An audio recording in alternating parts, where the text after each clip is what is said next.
कमरू लोढ़ा जी, master मुजाहिद जी, stage पे महागठबंधन के नेता, हमारे प्यारे कार्यकर्ता भाइयों और बहनों, प्रेस के हमारे मित्रों, आप सबका यहाँ बहुत बहुत स्वागत, नमस्कार। आपका मूड कैसा है भाई? बिहार आए हैं, थोड़ा दम लगा के बोलो ना, मूड कैसा है? हिंदुस्तान में दो विचारधाराओं की लड़ाई है। एक तरफ आरएसएस जो देश को खांचों में बांटना चाहती है, जात का ढांचा, धर्म का ढांचा, प्रदेश का ढांचा, भाषा का ढांचा, स्त्री पुरुष का ढांचा, और दूसरी तरफ कांग्रेस पार्टी, हम सब महागठबंधन जो देश को जोड़ना चाहता है, हर धर्म को, हर जात को एक साथ लाकर आगे ले जाना चाहता है। मैंने 4000 किलोमीटर भारत जोड़ो यात्रा की, उसमें एक ही मैसेज था, नफरत के बाजार में मोहब्बत की दुकान खोलनी है। उनकी यात्रा होती है और वो कहते हैं कि हमें नफरत फैलानी है, नफरत का बाजार खोलना है और मोहब्बत की दुकानों को बंद करना है। और हम कहते हैं हमें नफरत को मिटाना है, नफरत के बाजार को बंद करना है और मोहब्बत की दुकान खोलनी है। यही राजनीति चल रही है। देखिए, नरेंद्र मोदी में, उनके खून में, उनकी सोच में नफरत है। वो बांटना चाहते हैं, नफरत फैलाना चाहते हैं। दूसरी तरफ मेरे खून में मोहब्बत है, भाईचारा है और हिंदुस्तान को मैं जोड़ना चाहता हूं। ये फर्क है, ये लड़ाई है। बीजेपी आरएसएस एक तरफ, नरेंद्र मोदी अमित शाह एक तरफ, कांग्रेस पार्टी दूसरी तरफ, राहुल गांधी दूसरी तरफ, खड़गे जी दूसरी तरफ, तेजस्वी जी दूसरी तरफ। यही बात चल रही है। नफरत से इनको क्या मिलता है, मैं आपको बताता हूं। नफरत से इनको देश का धन मिलता है। नफरत से ये जनता के ध्यान को इधर उधर भटका सकते हैं। नफरत से ये जनता को डरा सकते हैं और जब जनता डरती है तो जनता सही सवाल नहीं पूछती। बिहार में, हिंदुस्तान में 3-4 राजनीतिक सवाल हैं। सबसे पहला और सबसे जरूरी राजनीतिक सवाल, इस देश के युवा को और बिहार के युवा को रोजगार क्यों नहीं मिल रहा है, यह सबसे पहला सवाल है। दूसरा सवाल, अगर युवाओं को रोजगार देना है तो बिना शिक्षा, बिना कॉलेज, बिना यूनिवर्सिटी, बिना स्कूल, ये नहीं किया जा सकता है। तो दूसरा सवाल, बिहार में यूनिवर्सिटीज, कॉलेजेस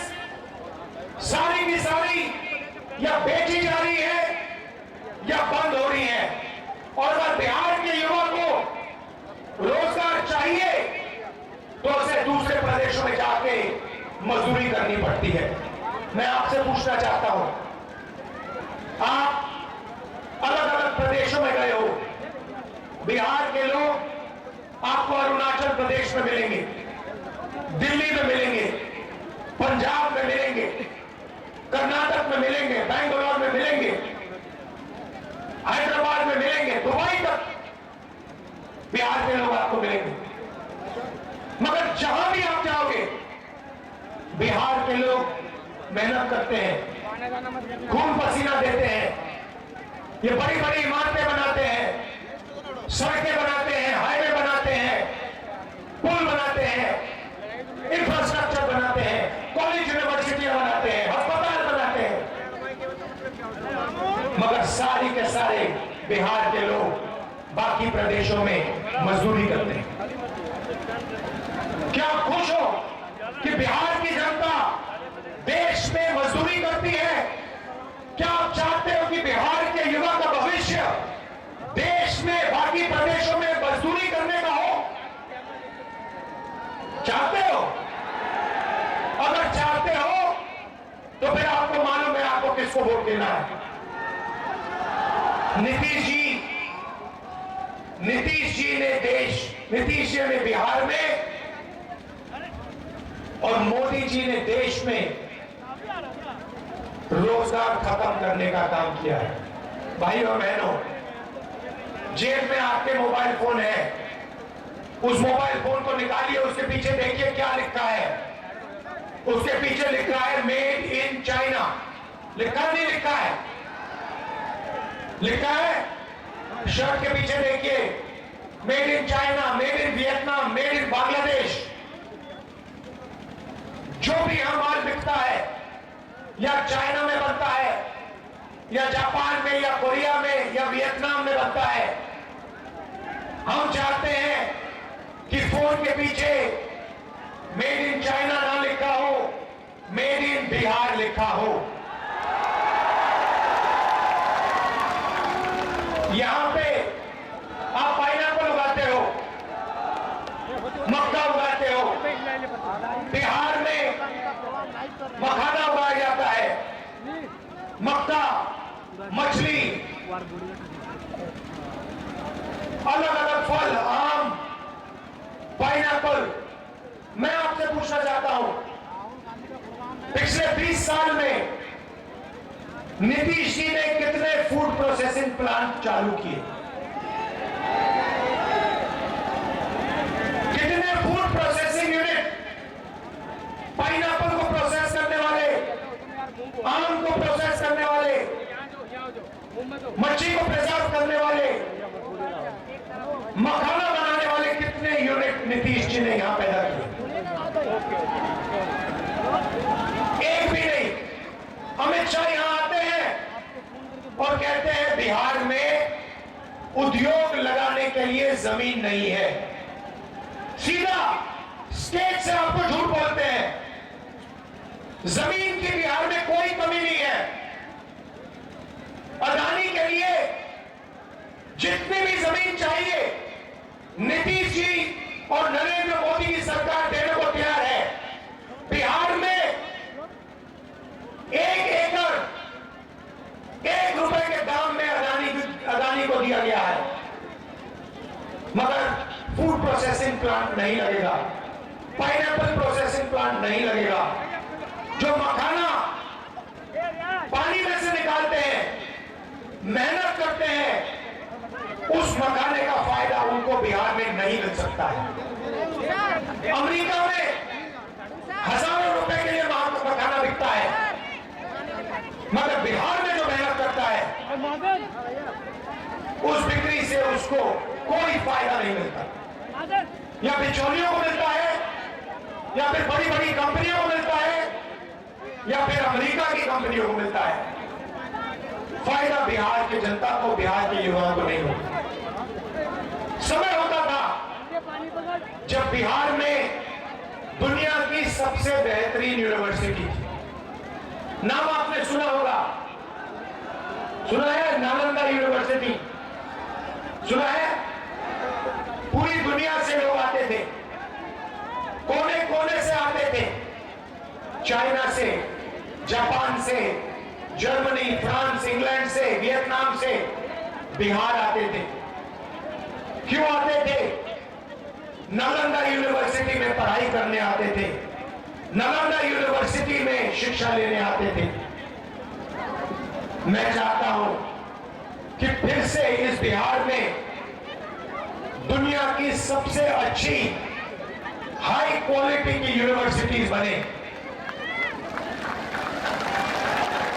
मैं चाहता हूं कि दुनिया के सबसे अच्छे स्कूल,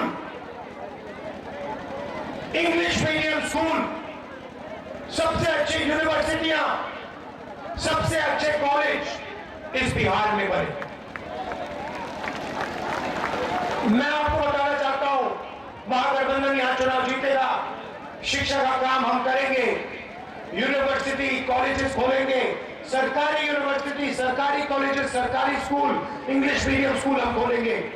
मगर राहुल गांधी भी आपको एक वायदा करना चाहता है, जैसे ही इंडिया गठबंधन की हमारी सरकार बनेगी, दुनिया की सबसे बेहतरीन यूनिवर्सिटी बिहार में हम आपके लिए खोल के देंगे। कोने कोने से लोग आएंगे, अमेरिका से, जापान से, कोरिया से, चाइना से बिहार में यूनिवर्सिटी में आकर पढ़ाई करेंगे और फिर वापस जाके कहेंगे दुनिया में सबसे बेहतरीन शिक्षा बिहार में मिलती है। यह हमारा वायदा है आपको। भाइयों और बहनों, नरेंद्र मोदी यहां आए, भाषण में कहते हैं कि हमने डेटा का दाम इतना कम कर दिया है कि बिहार का युवा रील बना सकता है, वीडियो बना सकता है, फेसबुक देख सकता है, इंस्टाग्राम देख सकता है, ट्विटर देख सकता है। सबसे पहले नरेंद्र मोदी जी का झूठ सुनिए।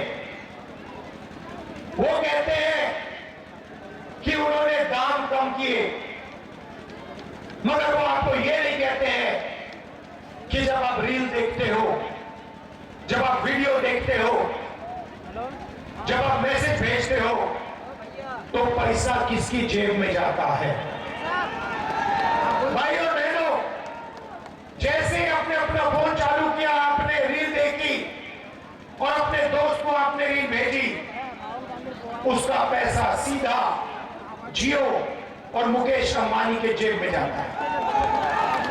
दूसरी बात, ये क्यों चाहते हैं कि बिहार के युवा इंस्टाग्राम देखें, फेसबुक पर जाएं, अपने वीडियो देखें, अपने वीडियो इधर उधर देखें? मैं आपको बताता हूं भाइयों और बहनों, पहले शराब हुआ करती थी, ड्रग्स हुआ करते थे। 21वीं सदी का नया नशा है इंस्टाग्राम, फेसबुक, ट्विटर। ये 21वीं सदी का नशा है। मैं आपसे पूछता हूं, ट्विटर से, फेसबुक से, इंस्टाग्राम से आपके जेब में पैसा आता है क्या? ट्विटर से, फेसबुक से, इंस्टाग्राम से आपको रोजगार मिलता है क्या? आप रोजगार चाहते हो या इंस्टाग्राम चाहते हो? रोजगार चाहते हो, ट्विटर चाहते हो? बिहार का जनता युवक रोजगार चाहता है, 21वीं सदी का नशा नहीं चाहता है। आप इंस्टाग्राम दीजिए, आप ट्विटर दीजिए, मगर उससे पहले बिहार के युवा को रोजगार दीजिए। यह बिहार की जनता चाहती है, यह बिहार का युवा चाहता है। नरेंद्र मोदी जी, कभी आप जाइए, किसान से बात कीजिए। आप अदानी अंबानी जी से बात करते रहते हो, सुनपुर वालों से मिलते रहते हो। आप कभी बिहार के युवा से 2 मिनट बात करो, बिहार के किसान से 2 मिनट बात करो, मजदूर से 2 मिनट बात करो। सबसे पहले आप इनका हाथ नहीं छूते हो। हाथ छूने की जरूरत नहीं है, गले लगने की जरूरत नहीं है, मगर बुला के बात कर लो, पूछ लो कि आप चाहते क्या हो। किसान कहेगा हम फूड प्रोसेसिंग यूनिट चाहते हैं, किसान कहेगा कि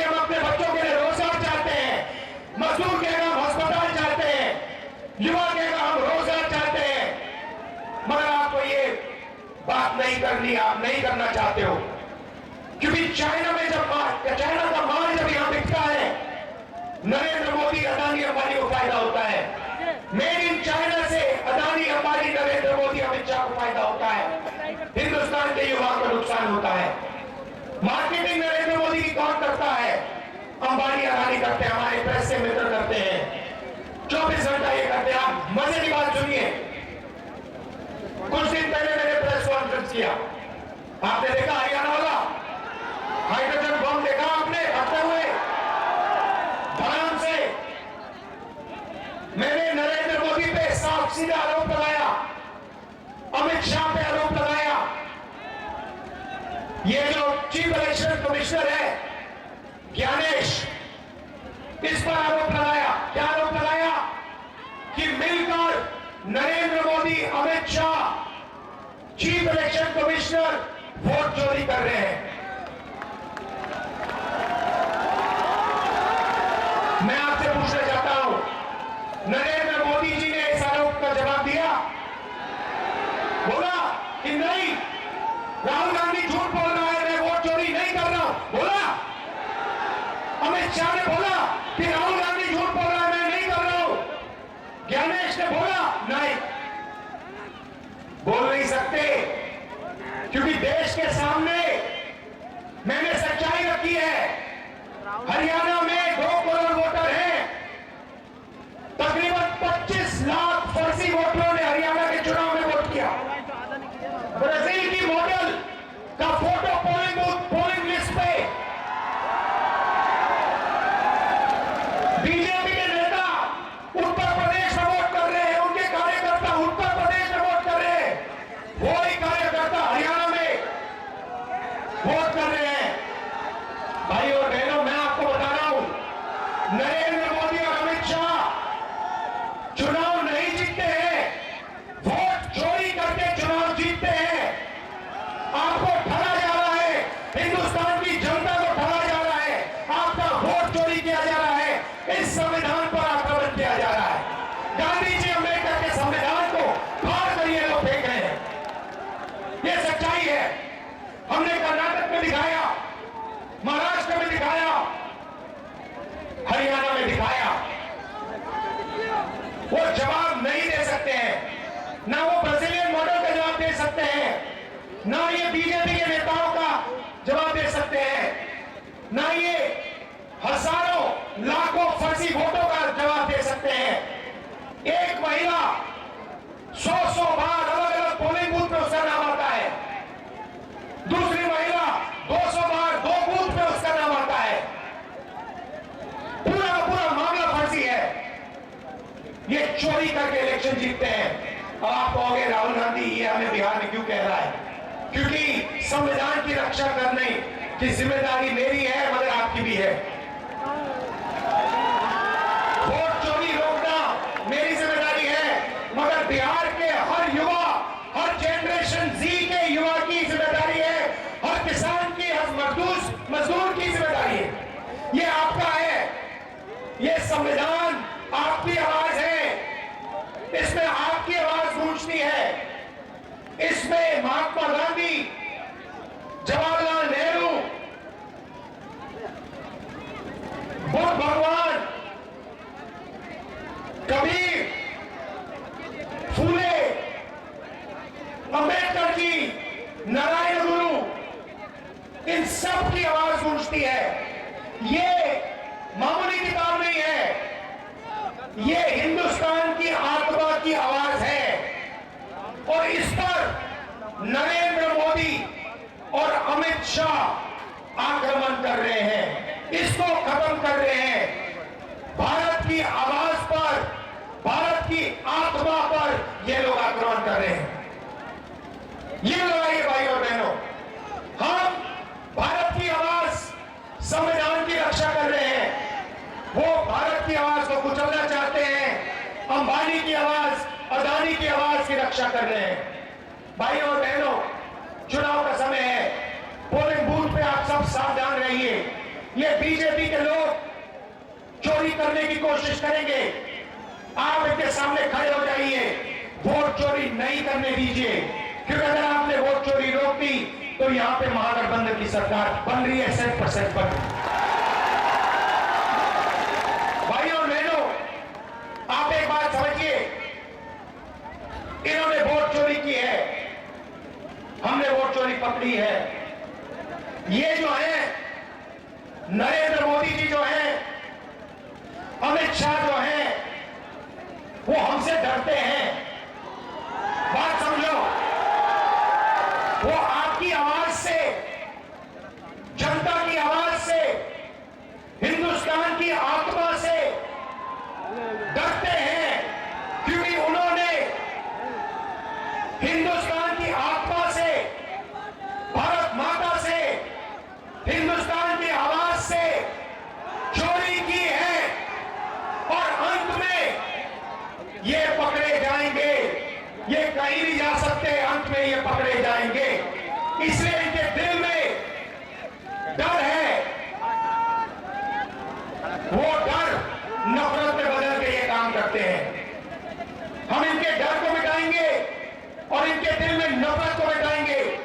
हमने कहा है, नफरत के बाजार में मोहब्बत की हम दुकान खोलेंगे और दुनिया की सबसे बेहतरीन यूनिवर्सिटियां बिहार में हम खोल के दिखाएंगे। धन्यवाद।